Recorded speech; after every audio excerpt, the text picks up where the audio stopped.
Greetings. I am the Chief Justice, or Iudex, of Fontaine. But you may simply address me by using my surname, Neuvillette. Not because I wish to keep my distance from you. No, I am merely conscious that being overly familiar may bring the impartiality of the judiciary into question in some people's eyes. If you have any requests or concerns, then, to the extent permissible by law at least, we can sit down and discuss them together as we partake of some imported water from Chaoyin village. I see the value in my own work, but I also see the meaning in all the endeavors of the people of Fontaine. I believe I will continue to take pride in fulfilling my duties. Water comes in many flavors to the discerning palate. Mondstadt's water is crisp and pure, while water from Liyue has an enduring aftertaste. In Inazuma, the water possesses a depth of flavor unlike any other. Sumeru's water, meanwhile, has a rich and complex flavor profile, but it must be savored patiently to fully appreciate it. Melusines are beautiful creatures. They are the pride of Fontaine. Be sure to befriend them, and cause them no harm. Ah, my apologies. This heavy rain must be quite an inconvenience for you. It's over. What's that saying again? Bolt from the blue? Yes, I believe that captures how it feels to me. Snow is in fact one of water's natural self-cleansing mechanisms. But human activity tends to reduce snow's purity, so do not consume it. I find that the beauty of bright sunlight is best appreciated from the indoors through a window. I cannot help but feel that you bringing me here is some sort of an assassination attempt. Good morning. I hope you have a wonderful day. Ah, it's past noon. You must be looking forward to your afternoon tea or coffee break. I certainly am. Good evening. I hope you have not encountered any unpleasantness today. Good night. I am quite fond of the image of a perfectly still body of water, and it is on this note that I would like to wish you a peaceful, undisturbed sleep. May no waves of emotional distress ripple through your dreams tonight.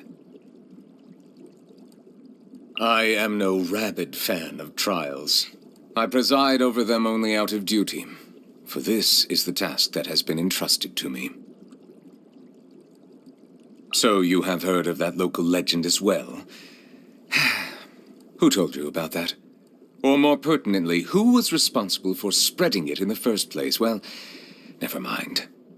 I don't think that the Hydro Dragon would weep, per se. I think he just finds himself a little stirred when he gets a taste of the tears that have been shed on this land, on account of all of the emotions they contain.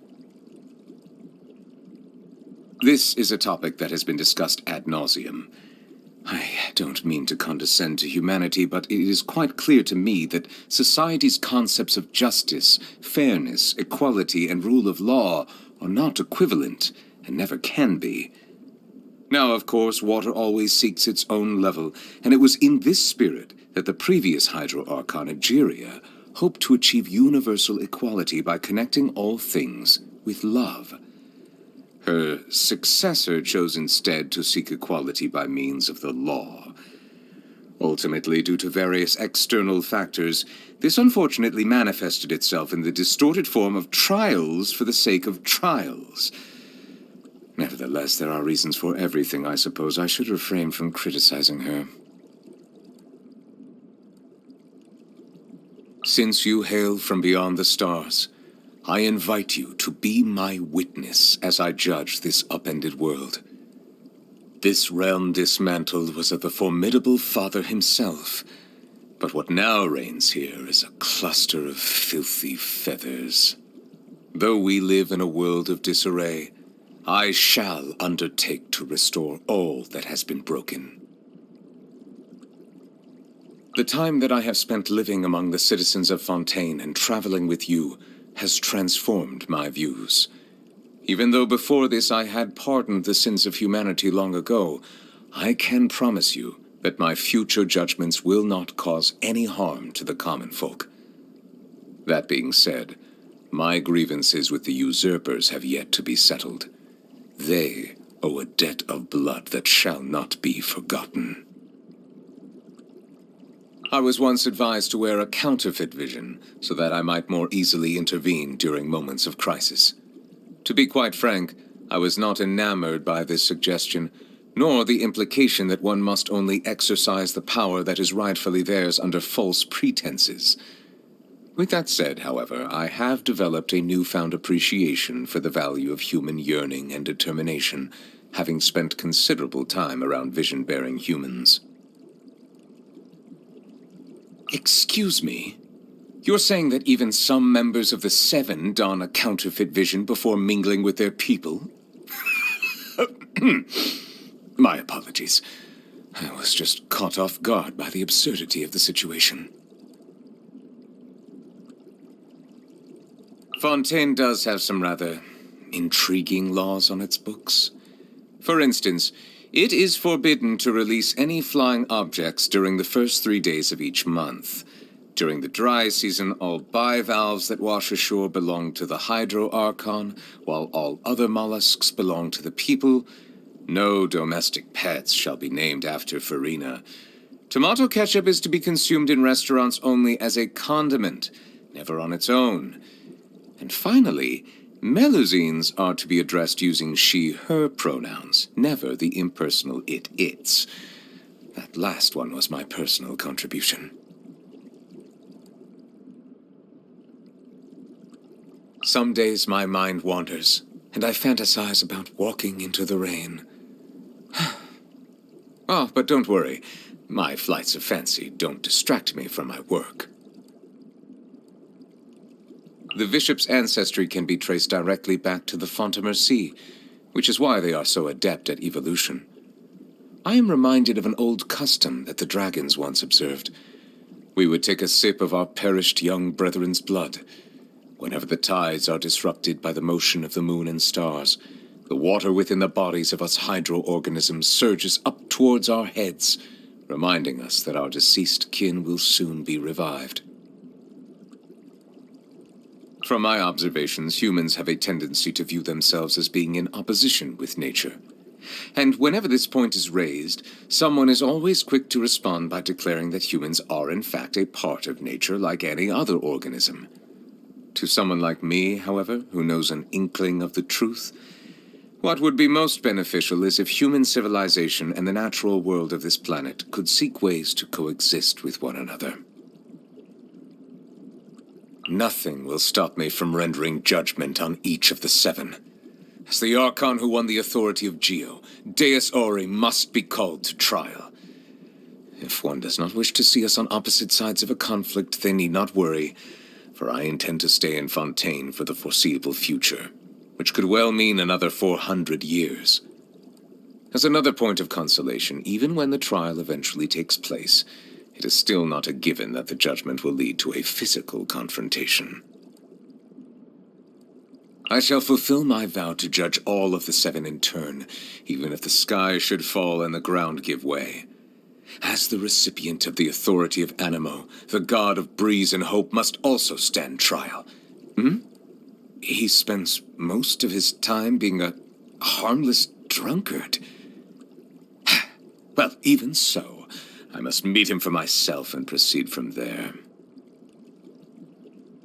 As a survivor of the dragon race who has regained my full dragonhood, I must fulfill my oaths and obligations, even if it means returning all the water in the oceans back to the heavens. In taking the authority of Electro, the Narukami placed herself on the list of the usurpers. She will... Oh. You say she has isolated herself in the plane of Euthymia, and now rarely appears in public. Then I shall pay her a visit in another few centuries. Though the day will come when I put her on trial, I must commend the god of verdure on her sense of responsibility. Few things are without flaws in this world, but the devotion and benevolence she displays are a testament to her commitment to continued progress. I felt enormous regret when I learned of the mistreatment she has endured over the past 500 years. Wriothesley is a trustworthy man. I fought hard for the title and reputation he now has.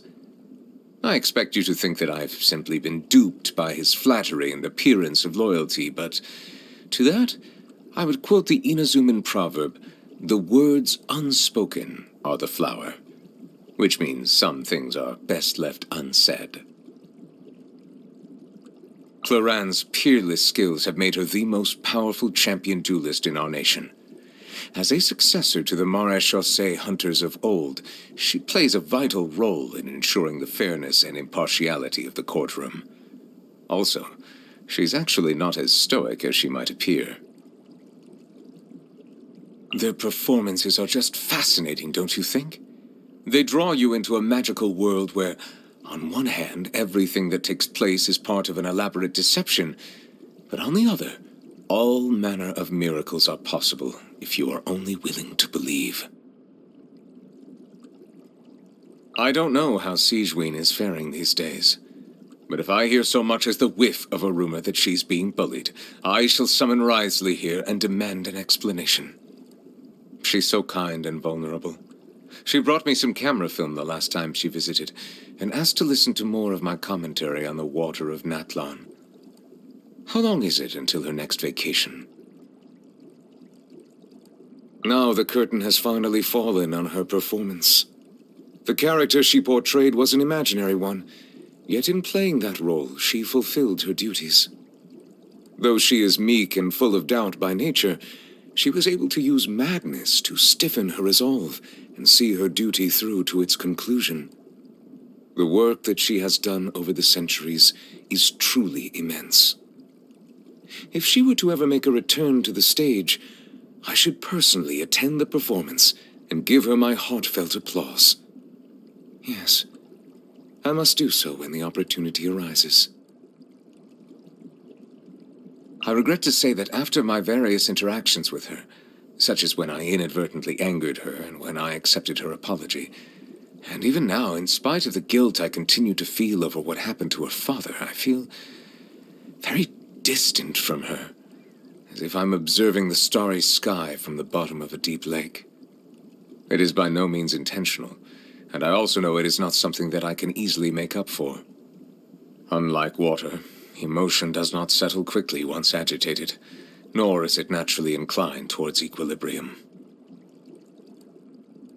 I usually do my best to avoid forming personal relationships or even collaborating with others outside of established procedures.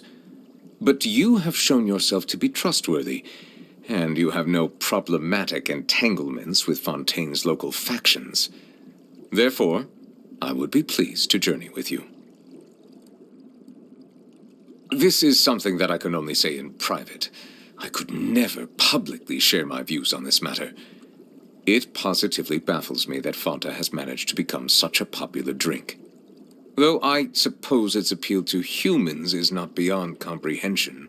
One can both rehydrate and replenish blood sugar in one gulp, and at an exceptionally cheap price. I went to see an opera recently. It was about a lady whose personal charm and manipulative schemes allowed her to continue to dominate the affairs of the grand mansion where she lived even after her death, like a ghost that refused to be exorcised. The acting was impeccable, and the story exceptional. It also reminded me of the current state of affairs in the real world. For a number of reasons, I rarely leave Fontaine.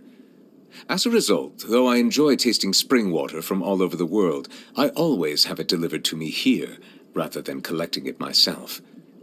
And yes, subtle as the flavor differences between samples of different regions may be, I am perfectly capable of distinguishing between them.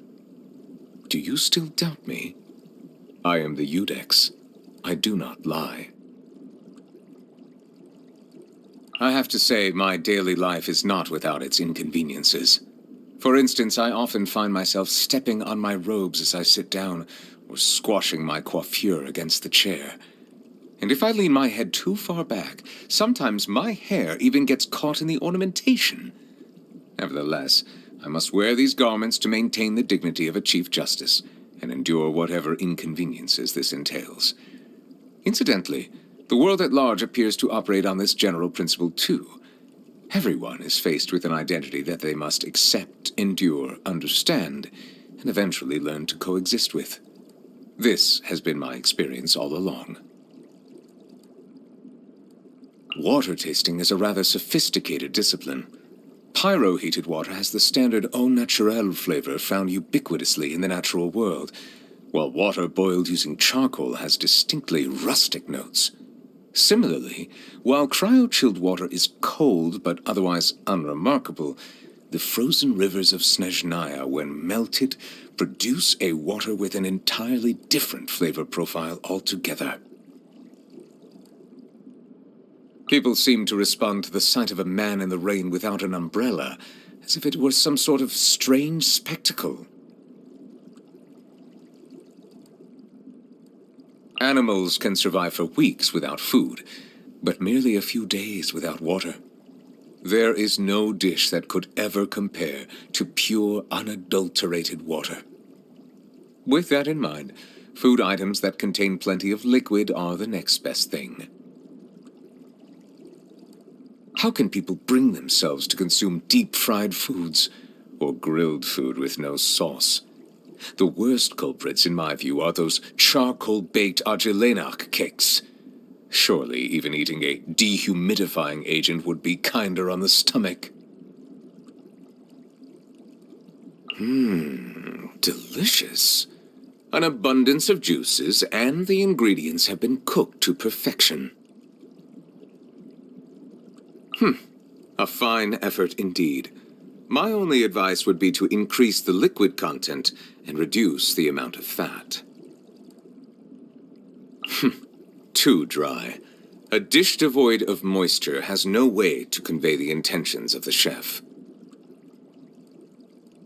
Ah, so it is your birthday. Happy birthday. I do not know if rain is in the forecast today, but let me see what I can do. I'm a little more familiar with you now. I can match your movements. Apparently, I'll have to show a little more of my true capabilities. I did not realize that you had such a penchant for getting into dangerous situations. So this is what you're truly capable of? Then I shall have to get serious if I wish to catch up with you. Now that I have reclaimed one of the 7 authorities from the hands of the usurpers, I have regained my true form. I am now a fully fledged dragon, powerful enough to judge the rest of the gods. My final destiny is to judge the usurper king in the heavens above. But until that time comes, I will lend my power to you.